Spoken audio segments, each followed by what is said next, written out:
Hi Function Family, welcome back. Let's start our new chapter.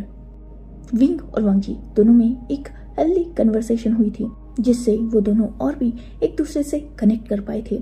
Not as friend, as lover. वो दोनों एक दूसरे को देख रहे थे और सिर्फ देख नहीं रहे थे, उनका बिहेव भी एक दूसरे के साथ चेंज हो चुका था. जैसे उस प्लेस से निकलने के बाद वो दोनों भी कार में थे और वांगजी ने विंग का हाथ होल्ड करके रखा था, वही दूसरे हाथ से वो ड्राइव कर रहा था. मोस्ट इम्पोर्टेंट, विंग भी कंफर्टेबल था वांगजी के साथ. फाइनली वो दोनों घर पहुंचे. ऑब्वियसली उन दोनों को लेट हो चुका था, पूरी फैमिली ऑलरेडी सो चुकी थी. वांगजी जो आज लिटरली विंग को उसके रूम तक ड्रॉप करने गया था, उन दोनों ने अभी भी एक दूसरे का हाथ पकड़ के रखा था और दोनों का मन नहीं था एक दूसरे का हाथ छोड़ने का. वांगजी ने जैसे तैसे विंग को उसके रूम में भेजा और वो खुद अपने रूम में आ चुका था. आज दोनों के फेस पर स्माइल थी और दोनों बहुत ज्यादा खुश थे. दोनों थके हुए थे क्योंकि दिन भर बहुत भागदौड़ की थी, पर फिर भी नींद दोनों की आंखों में नहीं थी क्योंकि फ्यूचर के वो खूबसूरत सपने उन दोनों को खुली आंखों से दिख रहे थे. खैर, बहुत मुश्किल से वो दोनों फाइनली सो गए. अब सोए लास्ट नाइट इतने लेट थे तो नेक्स्ट मॉर्निंग जल्दी उठने का तो सवाल ही नहीं, और कहीं ना कहीं ये बात उनकी फैमिलीज समझती थी. इसीलिए ब्रेकफास्ट पर उन दोनों का इंतजार किसी ने नहीं किया. इवन ब्रेकफास्ट करके पूरी फैमिली अपने अपने वर्क पे जा चुकी थी. विंग और वांगजी जो ऑलरेडी बहुत लेट उठे थे, उन्होंने सीधा ब्रंच किया और वो ऑफिस भागे थे. आज उन दोनों ने जब वे कॉर्पोरेशन में एंटर किया तो एक दूसरे का हाथ होल्ड करके फेस पे एक प्यारी सी स्माइल के साथ वो सबके सामने आए थे. ऑब्वियसली ये एक हिंट की तरह था या फिर उनकी इनडायरेक्ट अनाउंसमेंट भी कहा जा सकता है. देन उन्होंने नॉर्मली अपना ऑफिस वर्क किया और वो इवनिंग में सबके साथ घर पे आए, जहां ऑलरेडी लैन सिचान और मेंग्याओ मौजूद थे जिन्हें इनवाइट वी चांसे ने किया था. पूरी फैमिली डाइनिंग टेबल पर मौजूद थी और वी चांसे ने सबको इन्फॉर्म किया कि वो बहुत जल्द, इवन नेक्स्ट डे ही, विंग और वांगजी की ऑफिशियल वेडिंग डेट अनाउंस करने वाले हैं. ऑब्वियसली इस बात से किसी को ऑब्जेक्शन नहीं था, इवन सब खुश थे. वही अब वेडिंग की प्लानिंग स्टार्ट हो गई. किसकी क्या रिस्पॉन्सिबिलिटी होगी, कौन क्या करेगा और वेडिंग कैसे होगी. लैन सिचान ने वांगजी की रिस्पॉन्सिबिलिटी ले ली, वही शाओ शिनचैन ने विंग की. फूड डिपार्टमेंट मेंग्याओ और कांसे सरन ने देख लिया. वही गेस्ट और इनविटेशन वी चांसे ने. शुयांग जिस पर रिटर्न गिफ्ट्स और बाकी वेडिंग मैनेजमेंट की रिस्पॉन्सिबिलिटी आ चुकी थी. वही डेकोरेशन, थीम, रिंग्स और वेडिंग आउटफिट, ये सब कुछ विंग और वांगजी के पसंद का होगा. सब कुछ डिसाइड करते करते उन सब का डिनर भी कंप्लीट हुआ. देन नेक्स्ट डे से सबसे पहले तो वी चांसे ने विंग और वांगजी की वेडिंग अनाउंस की. मोस्ट इम्पोर्टेंट, वांगजी के कहने पर वी चांसे ने वांगजी को एज सेकेंड लैन हायर नहीं बल्कि बस लैन सिचान का ब्रदर, इसी आइडेंटिटी से सबके सामने इंट्रोड्यूस किया था. ऑब्वियसली लैन सिचान का नाम बिजनेस इंडस्ट्री में सब जानते थे क्योंकि लैन फैमिली भी बिजनेस में थी और पहले लैन सिचान ही लैन फैमिली का बिजनेस हैंडल करते थे, पर जब से उन्होंने लैन मेंशन छोड़ा था तभी से उन्होंने लैन बिजनेस भी छोड़ दिया था. पर अभी भी उनका एक इंडिविजुअल बिजनेस जिसके बारे में सब जानते थे. भले ही वो बिजनेस बहुत ग्रैंड नहीं था क्योंकि उसे स्टार्ट हुए कुछ ही मंथ हुए थे, पर वो ग्रो बहुत तेजी से कर रहा था क्योंकि ऑब्वियसली ऑलरेडी लैन सिचान और मेंग्याओ दोनों को भी बिजनेस का अच्छा खासा नॉलेज था. तो दोनों को न्यू बिजनेस स्टार्टअप करना और उसे ग्रो करना ज्यादा मुश्किल नहीं हुआ. कुछ लोगों को ऑलरेडी इस वेडिंग का हिंट था क्योंकि ऑब्वियसली विंग की बर्थडे पार्टी में विंग ने सबके सामने यही तो पोर्ट्रेट किया था कि वांगजी उसका ओमेगा है और वांगजी उसका अल्फा है और वो वांगजी का ओमेगा है. इवन उसने तो खुद बोला भी था. तभी से सबको इस वेडिंग का हिंट था, पर इतनी जल्दी इसकी ऑफिशियल अनाउंसमेंट हो जाएगी इस बात का किसी को भी आइडिया नहीं था. पर ठीक है, किसी को इस वेडिंग से कोई ऑब्जेक्शन भी नहीं थी और जिसको थी उन लोगों के ऑब्जेक्शन से ना वे फैमिली को फर्क पड़ता था ना सिचान और मेंग्याओ को. दोनों फैमिलीज बस अपने बच्चों की खुशी देख रही थी और सिचान अपने भाई की. आज जब इवनिंग में वो सब वे मेंशन पहुंचे तो ऑलरेडी सिचान और मेंग्याओ वहां मौजूद थे, बिल्कुल कल की ही तरह.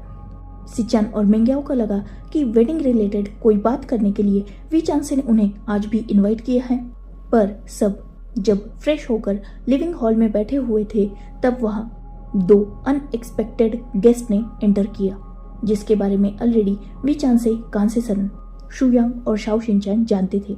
बाकी लैन सिचान, मेंग्याओ, विंग और वांगजी उन लोगों को यहाँ देखकर थोड़ा शॉक हो चुके थे। वी चांसे, जिन्होंने लैन कुरैन और लैनी को ग्रीट किया और उन्हें बिठा लिया। वांगजी, जिसका मुंह बन चुका था और ये बात तुरंत ही सबने नोटिस भी कर ली थी। वी चांसे, जिन्होंने वांगजी की तरफ देखा। वांगजी, आज तक मैंने तुम्हारी फैमिली के मैटर में इंटरफेयर नहीं किया। रीजन सिंपल है, मैं कभी भी ये नहीं चाहता था कि मैं तुम पर किसी तरीके से बर्डन डालूं और तुम मेरी रिस्पेक्ट के चलते मजबूर होकर कोई डिसीजन लो। पर आज जब मुझे आफ्टरनून में लैन कुरैन का कॉल आया तो उनका पॉइंट ऑफ व्यू जानकर मुझे लगा कि मुझे इस मैटर में इंटरफेयर करना चाहिए। वांगजी, कोई बर्डन नहीं है, कोई फोर्स नहीं है, पर मैं एक ही बात कहूँगा, एट लास्ट वो तुम्हारे पेरेंट्स है। बर्थ दिया है उन दोनों ने तुम्हें। गलती हर किसी से होती है, आफ्टर ऑल हम सब इंसान हैं। बाकी तुम्हारी और सिचान की मर्जी। मैं इस मैटर में आज भी ज़्यादा इंटरफेयर नहीं करूँगा। पर एक बात वांगजी जो तुम्हें जानना ज़रूरी है, एज पेरेंट्स विंग की और शुयांग दोनों की वेडिंग को लेकर हमने बहुत सारे सपने देखे थे। शुयांग की वेडिंग जब हमने शाओ शिनचैन के साथ की तो हमने जितने भी सपने देखे थे उन सारे सपनों को सच किया, और आज जब विंग की वेडिंग है तो हम यही चाहेंगे कि एज पेरेंट्स हम उसकी वेडिंग में शामिल हों।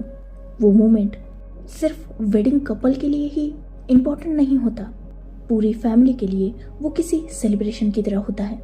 2 अलग लोग जो एक साथ अपनी लाइफ की न्यू जर्नी स्टार्ट करने वाले हैं। बहुत प्रीशियस मोमेंट होता है वो, और मैं तो यही चाहूँगा कि हर पेरेंट उस मोमेंट में अपने बच्चों के साथ मौजूद हो। बचपन में कुछ गलतियाँ तुम दोनों ने भी की होगी ना, उन गलतियों के लिए अगर तुम्हारे पेरेंट्स तुम्हें माफ़ कर सकते हैं तो आई होप तुम भी अपने पेरेंट्स को उनकी गलतियों के लिए माफ़ कर सकते हो। वी चांसे, जिन्होंने अपनी बात कंप्लीट की और फैसला वांगजी सिचान पर था। वांगजी जो अपने पेरेंट्स की तरफ देख रहा था, उन दोनों की आंखों में आज भी गिल्ट था और आंसुओं की हल्की सी परत।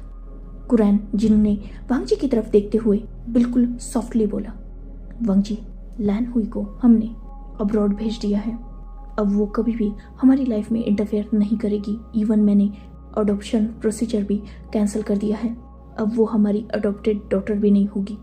लैन नाम तक हमने उससे छीन लिया है। हम दोनों ने जो किया उसका गिल्ट है हमें, और ऑलरेडी उसकी सज़ा भी हम भुगत रहे हैं। इस एज में हम दोनों के दोनों बच्चे एक ही सिटी में होते हुए भी हमारे पास नहीं आ रहे। इवन तुम्हारी वेडिंग की खबर तक हमें न्यूज़ चैनल से मिल रही है। इससे ज़्यादा बुरा पेरेंट्स के लिए कुछ नहीं हो सकता। प्लीज़ अब हम दोनों को माफ़ कर दो। हम दोनों को तुम दोनों की ज़रूरत है, इवन तुम चारों की ज़रूरत है। तुम अगर हमें माफ़ करके वापस आ जाओगे तो सिचान और मेंग्याओ भी वापस घर आ जाएंगे। प्लीज़ वांगजी, आई रिक्वेस्ट यू, वापस आ जाओ, माफ़ कर दो अपने पेरेंट्स को। हम वादा करते हैं आगे से कभी भी अपने बेटों पर डाउट नहीं करेंगे, हमेशा तुम्हारे साथ खड़े रहेंगे, तुम दोनों पर ट्रस्ट करेंगे, इवन तुम चारों पर ट्रस्ट करेंगे, क्योंकि मेंग्याओ और विंग भी अब लैन फैमिली का ही हिस्सा है। प्लीज़ अपने पेरेंट्स की एक लास्ट गलती समझ के माफ़ कर दो। कुरैन, जिन्होंने अपनी बात कंप्लीट करते करते लगभग अपने हाथ जोड़ लिए थे, और ऑब्वियसली कोई भी बेटा ये नहीं देख सकता, इसीलिए वांगजी जो खुद खड़ा हो चुका था, वही सब लोग वहाँ खड़े हो चुके थे, और कुरैन की आवाज़ में वो गिल्ट सब समझ सकते थे। वांगजी जो आगे बढ़ा और उसने अपने फादर के हाथ को नीचे कर दिया। उसकी टोन अभी भी रूड ही थी, पर एक डीप ब्रेथ लेकर वांगजी ने कुरैन को आंसर किया, आप मेरी वेडिंग अटेंड कर सकते हैं, मुझे उसमें कोई ऑब्जेक्शन नहीं है। रही बात बाकी बातों की तो मैं उस बारे में सोचूंगा। वांगजी, जिसने अपनी बात कंप्लीट की और वेचांसे की तरफ देखा, अंकल, आपने जो कुछ भी मुझसे कहा मैं उस बारे में सोचूंगा। फिलहाल डायरेक्टली डिसीजन लेना मेरे लिए पॉसिबल नहीं है। I hope you understand. वे चांद से जिन्होंने स्माइल करके नोट किया। वांग जी जो वहाँ बिल्कुल नहीं रुका और डायरेक्टली वहाँ से निकल गया अपने रूम में और उसी के पीछे विंग निकल गया। कुरैन और ई जिन्होंने बाद में सिचैन को समझाने की कोशिश की, पर सिचैन जो अपने उसी डिसीजन पे अड़े हुए थे, अगर वांग जी मान गया तो वो भी माफ कर देंगे। कुरैन और ई दोनों जानते थे कि उनके दोनों बेटे बहुत ज्यादा स्टबर्न हैं, इसलिए उन्होंने सिचैन से ज्यादा आर्ग्यू नहीं की। वी चांसे ने उनसे कहा था कि डिनर के लिए रुक जाए, पर ऑब्वियसली कुरैन और ई वहां नहीं रुके, क्योंकि अभी भी वांग जी और सिचैन की आंखों में वो अपने लिए नफरत देख सकते थे, गुस्सा देख सकते थे, जो वो सह नहीं पाए और वहां से निकल गए। देन सिचैन, मेंग्याओ और पूरी वे फैमिली ने साथ में मिलकर डिनर किया और सिचैन मेंग्याओ अपने घर चले गए, वही बाकी सब अपने अपने रूम में। नेक्स्ट डे से उनकी रूटीन कंटिन्यू थी, कुछ वेडिंग की प्रिपरेशन और बाकी ऑफिस का वर्क। उनके दिन ऐसे ही बीत रहे थे और फाइनली वो दिन आ गया जब वांग जी को वे मेंशन से लान सिचैन के साथ मूव होना था। विंग जो बहुत ज्यादा अपसेट था और वांग जी से उसकी सुबह ही लड़ाई हुई थी इस बात पे, क्योंकि विंग चाहता ही नहीं था कि वांग जी जाए, पर ऑब्वियसली वांग जी ने उसी दिन डिसीजन दे दिया था, तो वो अब अपनी बात से पीछे नहीं हट सकता था। इसीलिए उसने वे मेंशन में अपना जितना भी सामान था उसे समेट लिया था। वांग जी जो अपना सामान पैक कर रहा था, वही विंग जो उसी के रूम में था और उसे गुस्से से घूर रहा था। कुछ ही देर पहले उनकी आर्ग्यूमेंट खत्म हुई थी और विंग मुंह फुला के बैठा हुआ था। वांग जी जिसने अपनी पैकिंग कंप्लीट की और विंग की तरफ देखा जो बेड पर बैठा था, उसके फेस पर पाउट और गुस्सा था। वांग जी विंग के पास गया और उसने विंग के दोनों हाथों को होल्ड किया। विंग जो अपने हाथों को वांग जी के हाथ से छुड़ाने की कोशिश कर रहा था, पर वांग जी ने हाथों को टाइटली होल्ड करके रखा था, इसलिए विंग छुड़ा नहीं पाया। वांग जी जिसने विंग को वैसे ही खींच लिया और उसे अपनी लैप में ही बिठा लिया। माय स्वीट ओमेगा, मैंने तुमसे पहले ही कहा था ना, बस 20 दिन बचे हैं वेडिंग को, बाद में मैं हमेशा बस तुम्हारा रहूंगा। प्लीज अब गुस्सा छोड़ दो, वैसे भी हम दिन भर लगभग साथ ही रहने वाले हैं। बस रात में वे मेंशन की जगह मैं अपने गगा के घर जाऊंगा, इतना ही डिफरेंस है। आई प्रॉमिस मैं मॉर्निंग को ही तुम्हें पिक करने आऊंगा ऑफिस टाइम पे। विंग जो फिर भी नहीं मान रहा था। विंग प्लीज ना, मान जाओ, वैसे भी हमें अब कॉस्ट्यूम्स, रिंग, थीम, डेकोरेशन ये सब सिलेक्ट करने के लिए मिलना ही होगा। कुछ दिनों की बात है, रिचुअल्स है, हम एल्डर्स की बात को मना नहीं कर सकते ना। विंग जो जानता था कि गुस्सा होके भी कोई फायदा नहीं है, पर वांग जी उसे जितना क्यूटली मना रहा था, विंग को मजा आ रहा था। थोड़ी देर वांग जी ने विंग को ऐसे ही बच्चों की तरह समझाया, तब जाकर कहीं ना चाहते हुए भी विंग अलाउ कर चुका था। ऑलरेडी लैन सिचैन और मेंग्याओ वांग जी का बाहर इंतजार कर रहे थे। वांग जी ने अपनी बैग्स ली और वो विंग के साथ बाहर आया और कुछ देर की बातों के बाद लैन सिचैन, मेंग्याओ वांग जी को लेकर वहां से निकल गए। विंग जिसका फेस पेल हो चुका था और उसकी उदासी हर कोई समझ सकता था, पर कोई कुछ कर नहीं सकता था सिवाय विंग को चेयर अप करने के, तो पूरी फैमिली उसी काम में लग गई। जैसा कि नेक्स्ट डे से वांग जी ने बोला था, विंग और वांग जी ऑलमोस्ट दिन भर साथ में ही रहते थे पहले की तरह, और अब तो उनकी वेडिंग शॉपिंग तक स्टार्ट हो चुकी थी। बाकी वेडिंग प्रिपरेशन करने के लिए उन दोनों की जरूरत थी ही, वही ऑफिस में भी वो साथ ही रहते थे। बस विंग वांग जी को नाइट में मिस करता था, क्योंकि वो डिनर के बाद एक साथ मिलके बहुत सारी बातें किया करते थे, पर वांग जी तब भी विंग को अकेला नहीं छोड़ता था। कभी वीडियो कॉल, कभी वॉइस कॉल, उन दोनों की बातें नहीं रुकती थी, जिससे विंग थोड़ा ठीक फील करता था।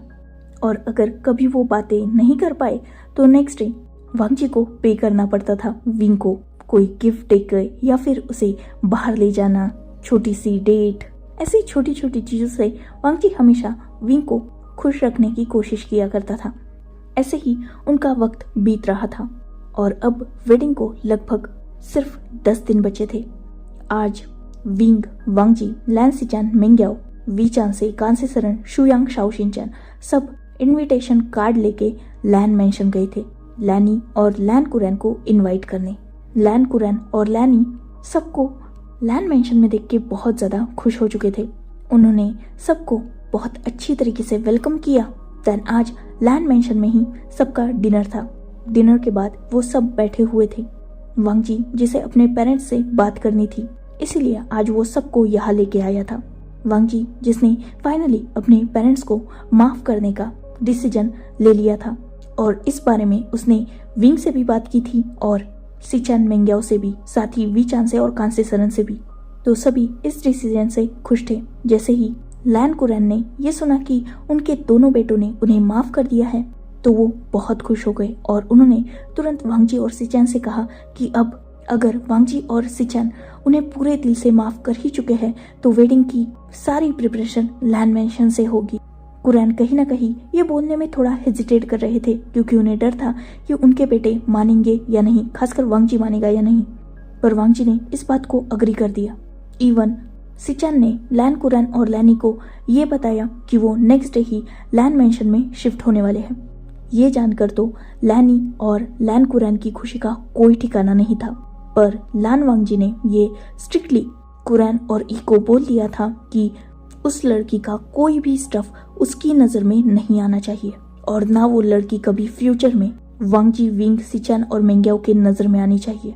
अगर कभी ऐसा हुआ तो उसी वक्त वांग जी विंग को लेकर ये मेंशन छोड़ देगा। कुरैन और ई तुरंत इस बात को अग्री कर चुके थे। देन सब वेडिंग की नॉर्मल बातों में लग गए, जिसमें इस बार कुरैन और ई भी इंक्लूड थे और उन्हें सच में बहुत खुशी हो रही थी क्योंकि अब उनके बेटे की वेडिंग में उनकी भी सजेशंस और एडवाइस को कंसिडर किया जा रहा था। नेक्स्ट डे जैसा कि सिचन ने बोला था, सिचन, मेंग्याओ और वांग जी तीनों भी लैन मेंशन में मूव कर चुके थे, जहां ऑलरेडी लैन कुरैन और लैनी ने उनके वेलकम के लिए बहुत सारी प्रिपरेशन करके रखी थी। उन दोनों के रूम भी बहुत अच्छी तरीके से क्लीन थे और सिचन, मेंग्याओ साथ ही वांग जी को ये देखकर अच्छा भी लगा कि उनके पेरेंट्स ने उनका रूम एज यूजुअल रखा हुआ था।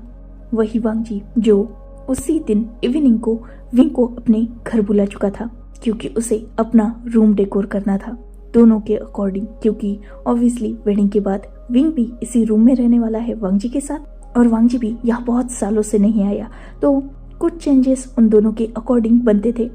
विंग और वांग जी ने साथ में मिलकर रूम के कलर से लेकर कर्टन तक सब कुछ डिसाइड किया और सच में वांग जी को विंग के साथ इतना खुश देखकर कुरैन ई को बहुत अच्छा लग रहा था। सच में विंग वांग जी का परफेक्ट ओमेगा बनेगा क्योंकि उन दोनों में बहुत अच्छी बॉन्डिंग है, बहुत अच्छी अंडरस्टैंडिंग है और वो दोनों एक दूसरे के लिए परफेक्ट है। वही विंग जो एज एल्डर ई और कुरैन से माफी मांग चुका था उस दिन के बिहेव के लिए, पर ऑब्वियसली ई और कुरैन समझते थे कि उस दिन विंग वांग जी को प्रोटेक्ट करना चाहता था और गलती उन्हीं की थी, इसलिए उन्होंने विंग की बातें दिल पे ली ही नहीं थी। इवन उन्होंने विंग से माफी मांगी थी और विंग जो ऑब्वियसली उन बातों को ज्यादा माइंड नहीं करता था, उसने छोड़ दिया था सब कुछ। तो अब उन सब में एक हैप्पीनेस थी, सब कुछ ठीक था। देन ऐसे ही धीरे धीरे वक्त बीतने लगा। कंट्री के बेस्ट क्लोथ डिजाइनर ने उन दोनों के वेडिंग आउटफिट डिजाइन किए थे उनके हिसाब से। वही ज्वेलरी डिजाइनर से वेडिंग की पूरी ज्वेलरी के साथ ही विंग और वांग जी ने अपने अपने तरीके से रिंग कस्टमाइज कराई थी। Wedding venue, wedding theme, decoration सारे बच्चों ने मिलकर सिलेक्ट किया था और डेकोरेशन की सारी रिस्पॉन्सिबिलिटी शुयांग, शाओशिनचैन, लैन सिचन और मेंग्याओ ने संभाल ली थी। विंग और वांग जी की हर छोटी मोटी पसंद का ध्यान रखा गया था ताकि उनका स्पेशल डे और भी ज्यादा स्पेशल हो। ऐसे ही उनका वक्त हंसी खुशी में बीत रहा था और आज फाइनली वेडिंग डे था, जहां एक तरफ विंग अपने रूम में रेडी हो रहा था और उसके पास शुयांग और उसकी मदर कांसे सरन थी, शाओशिनचैन और उसकी मदर कांसे सरन। वही वांग जी जिसके पास सिचैन के साथ साथ शुयांग था, क्योंकि ऑब्वियसली शुयांग और वांग जी में भी बहुत अच्छी बॉन्डिंग हो चुकी थी, तो वो दोनों वांग जी को टीज भी कर रहे थे और उसे रेडी भी कर रहे थे। कांसे सरन जिन्हें कुछ काम था इसलिए वो कुछ देर बाद वहां से निकल गई थी। वही कुछ देर बाद शुयांग ने उस रूम में एंटर किया था। अब उस रूम में सिर्फ विंग, शुयांग और शाओशिनचैन थे। शुयांग जो विंग को मिरर थ्रू देख रहा था, उसकी फेस पर स्माइल थी, एक टीजिंग स्माइल। वही शाओशिनचैन भी सेम लुक विंग को पास कर रहा था। वैसे मानना पड़ेगा विंग, तुम हो बहुत इंटेलिजेंट और ग्रेट मास्टर प्लानर भी। ये सुनते ही विंग ने स्माइल की। ऑफ कोर्स का, क्या करूं, मेरा अल्फा थोड़ा बेवकूफ है, साथ ही डरपोक भी। थैंक गॉड उस रात जब मैं उसे सी साइड लेके गया तो मैंने उसकी सारी बातें सुन ली थी। उसे लगा मैंने हेडफोन लगा के रखे हैं तो सॉन्ग चल रहे हैं, पर वो ये जानता ही नहीं था कि ऑलरेडी मैंने उन हेडफोन की वायर्स को मोबाइल से डिस्कनेक्ट कर लिया है। जब वो मेरे पास आया था मुझे उठाने के लिए, तभी मैं वो वायर खींच चुका था, पर वांगजी ने उस तरफ ध्यान ही नहीं दिया और अनकॉन्शियसली ही मैं सुन नहीं रहा हूँ ये सोच के मुझे सब कुछ बोल दिया। ये सुनते ही शुयांग और शाओशिनचन ने स्माइल की और नेक्स्ट क्वेश्चन शुयांग की तरफ से था। वैसे विंग, सच बताना, तुम वांगजी से प्यार पहले से करते थे या फिर? विंग, जिसने शुयांग की बात भी कंप्लीट नहीं होने दी और उन्हें आंसर किया, नहीं गो, ऑनेस्टली मैं उस रात से पहले वांगजी को बस एक दोस्त समझता था, बट उस रात वांगजी ने जो कुछ भी मुझसे कहा ना, वो सारी बातें मुझ पे बहुत इफेक्ट कर चुकी थी। नेक्स्ट डे से उसके एफर्ट्स मैं इग्नोर कर ही नहीं पाया। वैसे तुम्हें नहीं लगता तुमने वांगजी के साथ गेम खेला? शाओशिनचन की ये बात सुन के विंग ने शाओशिनचन की तरफ देखा। सच में आपको लगता है कि मैंने उसके साथ गेम खेला? मुझे ऐसा नहीं लगता, क्योंकि मैंने उसे हिंट उसी रात दिया था जब वो अपसेट था, मुझे अपना पास्ट बता रहा था। तब मैंने सब कुछ सुनने के बाद उसे बहुत कॉन्फिडेंटली कहा था कि मैं हमेशा उसके साथ रहूंगा, मैं उसके लिए हमेशा अवेलेबल रहूंगा, उसके साथ हर कदम पर रहूंगा। अब वो मेरी बात नहीं समझा, वो उसकी गलती है। ये सुनते ही शाओशिनचन ने नोट किया, क्या कुछ नहीं किया मैंने ताकि वो मुझे कन्विंस कर दे, मुझे प्रपोज करे, पर सच में बहुत ढीठ है वो, एक्सेप्ट करने के लिए रेडी ही नहीं था। वेन्निंग को लाया, उसे जेलस करने की कोशिश की, पर वो अकेला गुस्सा कर रहा था, मुझे बोलने की हिम्मत फिर भी नहीं जुटा पाया। क्लब का इंसिडेंस, उसे कितना जेलस करने की कोशिश की, कितना प्रोवोक किया, पर वो बोल ही नहीं रहा था। तो मजबूरी में मुझे अपने दोस्तों की हेल्प लेने लगी और वो प्रपोजल मैंने रेडी किया खुद के लिए, ताकि वो मुझे अपनी फीलिंग्स कन्फेस कर पाए। कैन यू बिलीव कि बस उससे कन्फेशन के लिए मैंने इतना बड़ा प्लान खेला। जियांग चैंग को बोला कि वो आपको कॉल करे और उसे हिंट मिल सके कि वेन्निंग मुझे प्रपोज कर रहा है, तब जाकर कहीं वो मेरे पास भागता आया और उसने मुझे प्रपोज किया। अगर वो प्लान मैंने नहीं खेला होता ना, तो वो अभी तक भी मुझे प्रपोज नहीं कर पाता। शुयांग ने विंग की इस बात पर तुरंत रिएक्ट किया था। यूर राइट विंग, वो सच में बहुत डरा हुआ था। उसे लग रहा था कि तुम उसे रिजेक्ट कर दोगे, साथ ही दोस्ती भी तोड़ दोगे। इसीलिए हम तीनों ने उसे समझाने की कितनी कोशिश की, सिचान ने भी, मेंग्याओ ने भी और हम दोनों ने भी, पर वो मान ही नहीं रहा था प्रपोजल के लिए। हर बार उसकी एक ही बात, अगर विंग नहीं माना तो हम दोनों की दोस्ती टूट जाएगी। पर मानना पड़ेगा, खोने से वो डरता है तुम्हें, इसीलिए तो उस दिन कुछ नहीं देखा और सीधा तुम्हें कन्फेस कर दिया। ये सुनते ही तीनों की फेस पर स्माइल थी। चलो फाइनली आज तुम दोनों की शादी है। वैसे तुमने कन्विंस कैसे किया वांगजी को कि वो अपने पेरेंट्स को माफ कर दे? शाओशिनचन का ये सवाल सुनकर विंग ने मिरर थ्रू ही शिनचन की तरफ देखा। वो अपने पेरेंट्स से नफरत नहीं करता था, बस गुस्सा था। कोई भी गुस्सा होगा, नॉर्मल बात है बस उसे थोड़ा समझाने की जरूरत थी, उसे सपोर्ट की जरूरत थी, कंसोल की जरूरत थी। और अब उसके पास सबसे बड़ा सपोर्ट है, मैं हूँ। मैंने उससे बस इतना बिलीव दिलाया कि फ्यूचर में चाहे कुछ भी हो जाए, जैसे मैं उसके बारे में कुछ ना जानते हुए भी उसके साथ उस वक्त खड़ा रहा जब उसके साथ कोई नहीं था, तो मैं आगे भी खड़ा रहूंगा। तो वो बस मुझ पे बिलीव करे। रही बात फैमिली और पेरेंट्स की, तो वो उनसे उनके राइट्स ना छीने। अब उसकी फैमिली मैं हूं ना, तो आगे भी कुछ होगा और उसकी फैमिली उसे सपोर्ट नहीं करेगी तो मैं तो हमेशा उसके साथ रहूंगा। बस इसी बात पर वांगजी मान गया अपने पेरेंट्स को माफ करने के लिए। बस एक बात का दुख है कि फ्यूचर में वो कभी भी अपने फैमिली से, खासकर अपने मदर फादर से कोई एक्सपेक्टेशन नहीं रखेगा, क्योंकि एक बार जो ट्रस्ट हट जाता है ना, वो शायद ही कभी बिल्डअप हो पाए।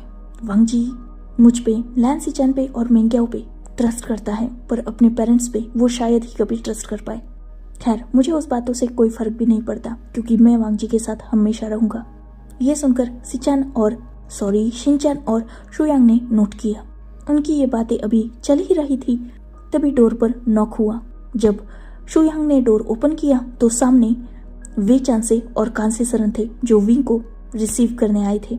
विंग जो उन दोनों के साथ उन दोनों का हाथ होल्ड किए एंटर कर चुका था और सबकी नजरें उन तीनों की तरफ थी। वांग जी जो ऑलरेडी स्टेज पे खड़ा था और अपने ब्यूटीफुल ओमेगा को देख रहा था, जिसके फेस पर बहुत ब्यूटीफुल स्माइल और साथ ही हल्का सा ब्लश भी था। वांग जी जो आज विंग को इसे ब्लश करते हुए देख बहुत खुश था। वी चांसे और कांसे सरन दोनों ने भी विंग का हाथ वांग जी के हाथ में दिया और उन्होंने एक नजर वांग जी की तरफ देखा, देन उन्होंने विंग की तरफ देखा। वी चांसे जिन्होंने थोड़ा स्टिफ वॉइस में बोला, हमारे बेटे का ख्याल रखना और उसे ज्यादा तंग मत करना, वो तुमसे प्यार करता है, इस बात का फायदा ज्यादा मत उठाना। विंग जिसने अपनी नजरें ऊपर की और देखा कि उसके पेरेंट्स उसकी तरफ देख रहे हैं और उसे ये सारी बातें बोल रहे हैं, वो कंफ्यूज हो गया। वही वांग जी जो हंसने लगा। शुयांग और शाओशिनचैन जो वांग जी के पीछे थे वो आगे आए और शुयांग ने वांग जी के शोल्डर पर हाथ रख के विंग की तरफ देखा। वांग जी ज्यादा कॉम्प्लिकेटेड नहीं है विंग, वो सिंपल अल्फा है, बिल्कुल भोला भाला, इसलिए मदर फादर तुम्हें वार्न कर रहे हैं ताकि तुम उनके बेटे वांग जी को ज्यादा तंग ना करो, क्योंकि हम जानते हैं कि वांग जी कैसा है और हम ये भी अच्छी तरीके से जानते हुए कि तुम कैसे हो। वांग जी प्रॉब्लम में फंसने वाला है, जैसी तुम्हारी हरकतें हैं ना, तुम उसे परेशान करके रखोगे, इसीलिए फादर तुम्हें वार्न कर रहे हैं, ना कि वांग जी को, क्योंकि वांग जी तो तुमसे इतना प्यार करता है कि वो तुम्हें परेशान कर ही नहीं सकता। ये सुनते ही विंग जिसका मुंह बन गया था, वही बाकी सब हंसने लगे, इंक्लूडिंग वांग जी। जैसे ही वांग जी को हंसते हुए विंग ने देखा, उसने वांग जी को एक एंग्री लुक दिया और वांग जी जिसने तुरंत अपनी हंसी को कंट्रोल करने की कोशिश करी, ये देखते ही तुरंत लैन सिचैन जो आगे आ चुके थे और उन्होंने विंग की तरफ देखा। विंग, वेडिंग वॉव्स अभी भी लेने हैं और तुम तो अभी से मेरे भाई को आंखों से डराने लगे। ये सुनते ही सब और भी ज्यादा हंसने लगे। वही विंग जिसकी नजरें नीचे हो चुकी थी, हल्की सी स्माइल उसके भी फेस पर थी। वांग जी जिसने जब ये देखा, उसने विंग के हाथ को स्ट्रांगली होल्ड किया और उसे अपनी तरफ खींच लिया। सबको उसने एक लुक दिया, देन थोड़ा कोल्ड वॉइस में कहा, आप सब लोग मेरे ओमेगा को तंग करना बंद करो। ये सुनते ही शुयांग, शाओशिनचैन, मेंग्याओ और लैन सिचैन वोटिंग करने लगे। वही वी चांसे कांसे सरन हंस रहे थे। विंग जिसने अपना फेस वांग जी के ही चेस्ट में हाइड कर लिया था, सब बहुत ज्यादा खुश थे। कहीं ना कहीं लैन कपल को थोड़ा बुरा लग रहा था, क्योंकि वी चांसे की बाउंडिंग वांग जी, लैन सिचैन और मेंग्याओ के साथ बहुत अच्छी थी, बिल्कुल वैसे ही जैसे शुयांग, शाओशिनचैन और विंग के साथ थी। इवन लैन सिचैन, मेंग्याओ और वांग जी वे चांसे कांसे सरन को बिल्कुल अपने मदर फादर की तरह देखने लगे थे, उनके साथ हंसी मजाक करना। इवन उन्हें कोई भी बात बोलते हुए वो बिल्कुल हेजिटेट नहीं करते थे, क्योंकि ऑब्वियसली वे चांसे कांसे सरन ने सबको इक्वली ट्रीट किया था, सबको इक्वली प्यार दिया था और उनका बिहेव भी बहुत सॉफ्ट और जेंटल था, इसलिए वो वैसा ही बिहेव करते थे और सब उनके साथ रिटर्न में बिल्कुल सॉफ्ट बिहेव करते थे। इसलिए सारे बच्चे उन दोनों के साथ कुछ ज़्यादा ही कंफर्टेबल थे। कहीं ना कहीं लैन कपल आज यही सोच रहा था कि उन्हें भी वे चांसे और कांसे सरन जैसा बनना होगा, ताकि सारे बच्चे उनके साथ भी ऐसे ही हंसी मजाक कर पाए। खैर, बहुत टीजिंग हो चुकी थी तो अब सब वहां से हट गए थे और फाइनली प्रीस्ट ने वेडिंग स्टार्ट की।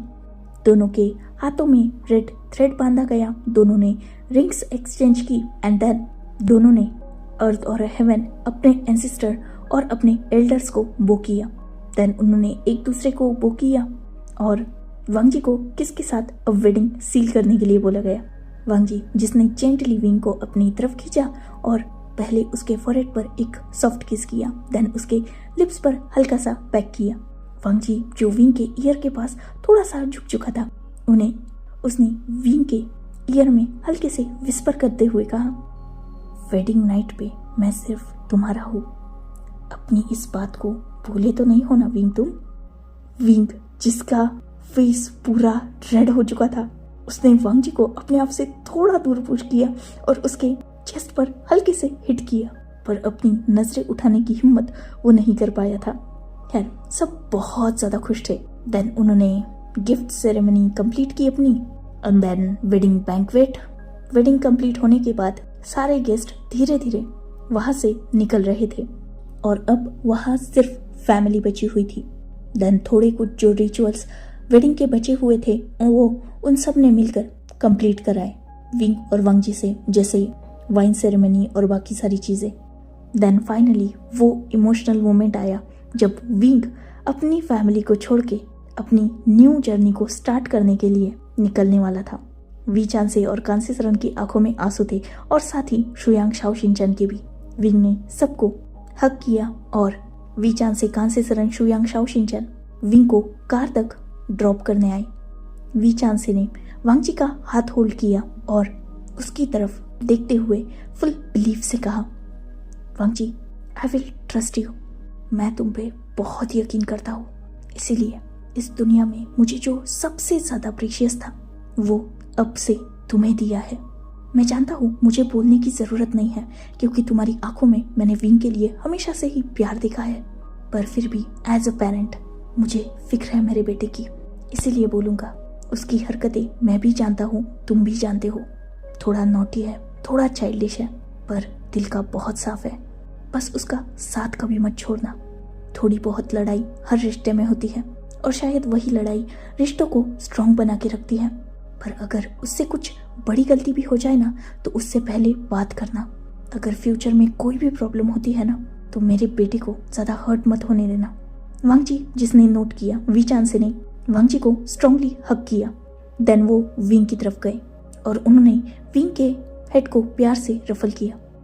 बच्चा, एक बात कभी मत भूलना, तुम्हारे पेरेंट्स हमेशा तुम्हारे लिए है।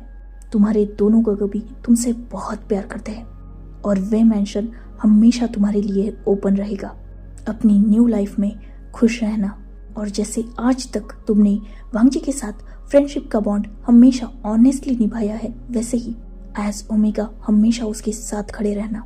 हर प्रॉब्लम का सलूशन बातों में होता है, तो एक दूसरे से कम्युनिकेट करके हर प्रॉब्लम सॉल्व आउट करने की कोशिश करना। और अगर तुम दोनों से नहीं हुआ तो किसी एल्डर से बात करना। जैसे हम दोनों तुम्हारे लिए है, वैसे ही लैन फैमिली तुम्हारी फैमिली है। लैन कुरैन और लैनी को अपने पेरेंट्स की तरह देखना, और लैन सिचान मेंग्याओ तो ऑलरेडी तुम्हारे गगो बन ही चुके हैं, तो उनसे बात करना। विंग, जिसने नोट किया, देन अपने पेरेंट्स को हक किया। फाइनली वे कपल और शुयांग शाओ शिनचैन ने विंग और वांग जी को कार में बिठा दिया और उन दोनों की एक न्यू जर्नी स्टार्ट हो चुकी थी। लैन मेंशन में जैसे ही उनकी कार एंटर हुई थी, लैनी और लैन कुरैन ने ग्रैंड वेलकम की प्रिपरेशन करके रखी थी, जहां वांग जी और विंग के वेडिंग रूम को डेकोरेट करने की जिम्मेदारी लैन सिचान मेंग्याओ की थी। वही बाकी के मेंशन का पूरा वर्क डेकोरेशन ई और कुरैन ने अपने दिल से किया था।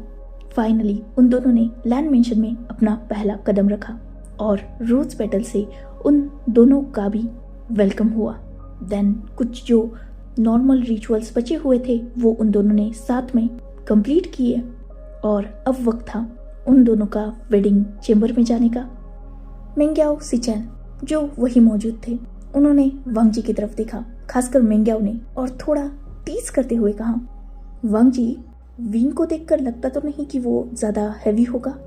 वैसे कभी उठाया है विंग को अपनी बाहों में? ये सुनते ही विंग ने तुरंत मेंग्याओ को आंसर किया था, नहीं गगा, आज तक कभी नहीं। ये सुनते ही वांग जी, जिसने विंग की तरफ देखा, शॉकिंगली, विंग उठाया था मैंने तुम्हें उस दिन क्लब में? वांग जी जो अचानक शांत हो गया, क्योंकि ऑब्वियसली उस रात का कुछ भी विंग को याद नहीं है, तो उसे क्या ही याद होगा कि वांग जी ने उसे उठाया था या नहीं, इसलिए वो चुप हो गया। विंग, जिसने वांग जी को नैरो आइज से देखा, मुझे उस रात का कुछ याद नहीं है। विंग ने ये बात वांग जी की तरफ गुस्से से देखते हुए बोली थी और बहुत धीरे बोली थी, जिससे वांग जी ही ये बात सुन पाया था। मेंग्याओ, जो उन दोनों में जो भी कन्वर्सेशन था उसे पूरा जानता तो नहीं था, पर वो समझ रहा था कि शायद विंग गुस्सा हो चुका है, इसलिए उसने वांग जी को और टीज करते हुए कहा, क्या फायदा वांग जी जिम जाने का, मसल्स बनाने का, जब ये मसल्स सही जगह वर्क ही ना करते हो। विंग ज्यादा हेवी नहीं लगता मुझे, इसे तो आसानी से मैं भी उठा सकता हूँ, पर तुम तो उसके अल्फा हो, किसी काम के नहीं हो। वांग जी ने जैसे ये सुना उसका ईगो हर्ट हो चुका था। वो तुरंत आगे बढ़ा और उसने विंग को अपनी बाहों में होल्ड कर लिया ब्रदर स्टाइल। वही विंग जो अचानक इस एक्शन से थोड़ा पैनिक हो चुका था और उसने वांग जी के शोल्डर्स को टाइटली होल्ड कर लिया। ये देखकर सिचान मेंग्याओ के फेस पर स्माइल आ चुकी थी, वही लैनी और कुरान के भी। सिचान ने मेंग्याओ के शोल्डर पर हाथ रखा और वांग जी की तरफ देखते हुए बोला, थैंक गॉड वांग जी, तुमने आज लैन ब्रदर्स की इज्जत बचा ली, वरना ये मुझे रूम में जाने के बाद टीज करता कि मेरा भाई उसके ओमेगा को तक नहीं उठा पाया। अब एक काम करो, ऐसे ही अपने रूम तक जाओ। वांग जी जिसने नोट किया और वो विंग के साथ अपने रूम की तरफ बढ़ने लगा। मेंग्याओ और सिचान उसके पीछे ही आ रहे थे। लैनी और लैन कुरान बच्चों को छोड़कर अब अपने रूम में जा चुके थे, क्योंकि वो जानते थे कि मेंग्याओ और सिचान वांग जी और विंग को टीज करेंगे ही। यहाँ उनका कोई काम नहीं था। अभी वो अपने वेडिंग रूम तक पहुंचे ही थे कि मेंग्याओ फिर से आगे आ गया। वांग जी ने मेंग्याओ को एक लुक दिया। अब क्या प्रॉब्लम है? बाकी सब तो ठीक है वांग जी, मेरा गिफ्ट कहाँ है? रूम में जाना है तो पहले गिफ्ट देना होगा। ये सुनते ही वांग जी ने नैरो आइज से मेंग्याओ की तरफ देखा। किस बात का गिफ्ट चाहिए आपको?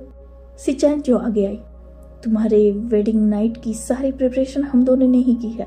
इवन तुम्हारे वेडिंग में इतनी भागदौड़ की तो उसका गिफ्ट तो मेंग्याओ डिजर्व करता है। मैं नहीं मांग रहा, वो तो हक मेंग्याओ का है ना। और अगर मैंने नहीं दिया तो? ये सुनते ही मेंग्याओ ने आंसर किया था वांग जी को, सिंपल बात है वांग जी, तुम रूम में जा नहीं पाओगे और हम चारों को यही साथ में नाइट स्पेंड करनी पड़ेगी। वांग जी ने ये सुनकर तुरंत मना कर दिया। उसने विंग से ही कहा कि वो अपना वॉलेट निकाले जो उसके जैकेट के पॉकेट में था। विंग ने बिल्कुल वैसा ही किया, वांग जी का वॉलेट निकाला। मेंग्याओ जो तुरंत वो वॉलेट विंग के हाथ से खींच चुका था। थैंक यू वांग जी, तुम जा सकते हो। वैसे इसमें तुम्हारे सारे कार्ड तो है ना? ये सुनते ही विंग जो गिगल करने लगा, वही वांग जी जिसने नोट किया। मेंग्याओ जिसने वांग जी का रास्ता छोड़ दिया और सिचान ने रूम का डोर ओपन किया। वांग जी जो विंग को लेकर अंदर आ चुका था। सच में सिचान और मेंग्याओ ने बहुत प्यार से और बहुत खूबसूरती से पूरा रूम डेकोर करके रखा था। वांग जी ने विंग को बेड पर बिठा दिया और वो खुद विंग के सामने बैठ गया। दोनों भी एक दूसरे की आंखों में देख रहे थे। एक दूसरे की आंखों में बेशुमार प्यार था, जिस प्यार को वो दोनों भी फील कर पा रहे थे। देन उन दोनों ने अपनी वेडिंग नाइट सेलिब्रेट की। और जैसे कि उस रात को विंग ने वांग जी से कहा था कि वेडिंग नाइट पे वो सिर्फ वांग जी का है और वांग जी उसके साथ जो चाहे वो कर सकेगा, उसका रिग्रेट आज विंग अच्छी तरीके से कर पा रहा था, क्योंकि वांग जी ने उसकी अच्छी बैंड बजा के रखी थी। नेक्स्ट डे आफ्टरनून तक वो दोनों भी सो रहे थे और कोई उन्हें डिस्टर्ब करने गया भी नहीं था। विंग जिसकी फैमिली को फेस करने की बिल्कुल हिम्मत नहीं बन रही थी। एक तो वांग जी ने उसकी बॉडी पर अच्छा आर्ट करके रखा था, उसके ईयर लॉब पर तक बाइट मार्क्स थे, लिप्स पूरी तरीके से डैमेज थे और लव बाइट्स उसके नेक से क्लियरली शो हो रहे थे। वांग जी पर वो गुस्सा कर रहा था, पर वांग जी वो पूरा शेमलेस था, उसे कोई फर्क नहीं पड़ रहा था। मेकअप से जैसे विंग ने उन लव बाइट्स को छुपाने की कोशिश की, जो लगभग छुपने के लायक थे भी नहीं। विंग रूम से निकलना ही नहीं चाहता था, पर वांग जी ने खुद उसे उठाकर बाहर लाया था, क्योंकि विंग चलने लायक बचा ही नहीं था। विंग जो वांग जी के चेस्ट में अपने फेस को छुपा रहा था, वही सिचान और मेंग्याओ थे ही विंग को और वांग जी को टीज करने के लिए। सच में एक स्ट्रेंजर से आज वो दोनों एक दूसरे के मेट अल्फा ओमेगा बन चुके थे और उनकी न्यू जर्नी की स्टार्ट हो चुकी थी। एक प्यारा सा सफर, एक खूबसूरत शुरुआत और बहुत सारा प्यार। फाइनली दोनों फैमिलीज खुश थी और वांग जी ने अब वे कॉरपोरेशन का वर्क छोड़ दिया था, क्योंकि अब वो लैन कॉरपोरेशन संभाल रहा था। लैन सिचान और मेंग्याओ ने जो बिजनेस स्टार्ट किया था उसे भी उन्होंने लैन कॉरपोरेशन के साथ मर्ज कर लिया था और अब विंग, वांग जी, मेंग्याओ, सिचान चारों भी लैन फैमिली के बिजनेस पर ध्यान दे रहे थे। वही शुयांग और शाओ शिनचैन वे कॉरपोरेशन संभाल रहे थे। उनकी हेल्प के लिए वी चान से तो थे ही, अपने सारे बच्चों को खुश देखकर वीचान से कांसेसरन, लैनी, लैनकुरैन बहुत ज़्यादा हैप्पी थे। दोनों फैमिलीज में अच्छी अंडरस्टैंडिंग हो चुकी थी, अच्छा बॉन्ड बन चुका था। वही वांगजी जो धीरे धीरे कुरैन और ई के करीब जाने की कोशिश कर रहा था क्योंकि विंग उसे प्रोवोक कर रहा था। वही वेडिंग के बाद वांगजी ने सबसे पहला काम किया था वेन्निंग को कॉल करके ये इन्फॉर्म करने का कि उसने नी हुसैन के लिए और वेन्निंग दोनों के लिए भी एक अच्छी सी प्लेस अरेंज की है जहां पर वेन्निंग नी हुसैन को वेडिंग के लिए प्रपोज कर सकता है। वेन्निंग भी ये जान के खुश हो चुका था और उसने भी नी हुसैन को वेडिंग के लिए प्रपोज किया और वो बहुत जल्द उनकी भी वेडिंग होने वाली थी। ऐसे ही उनकी हैप्पी लाइफ स्टार्ट हो चुकी थी जहां वो दोनों हमेशा एक दूसरे के साथ अपनी लाइफ स्पेंड करेंगे।